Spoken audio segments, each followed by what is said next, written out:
Okay, here's the view of the McGrath Mini from the back. You can see how far off some of my holes are drilled here.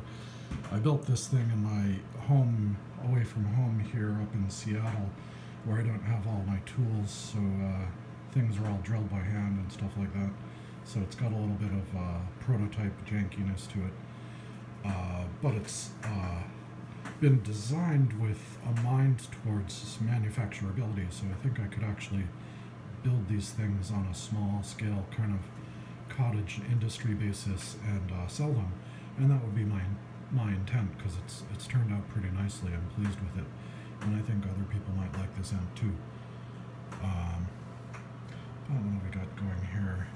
Down in this area you can see I kind of have it separated so that this upper chassis here, it's all held in by two screws, one on each side.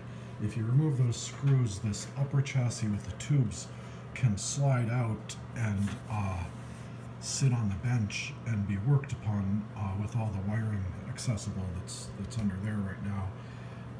And there's kind of an umbilical cord connects it to this power strip area down here and the power transformer, so it still operates. Well, it's not inside the box, which is possibly dangerous, but definitely useful.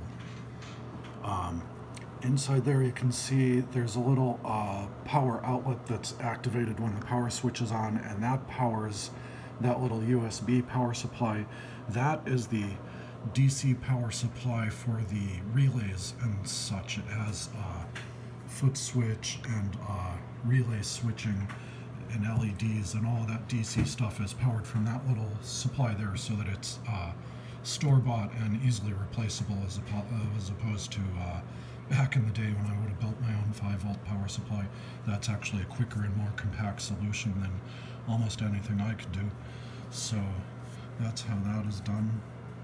There's the foot switch jack. It takes a TRS jack, but it's set up so if you plug a single jack in there, it'll kind of work that way too. It won't damage anything.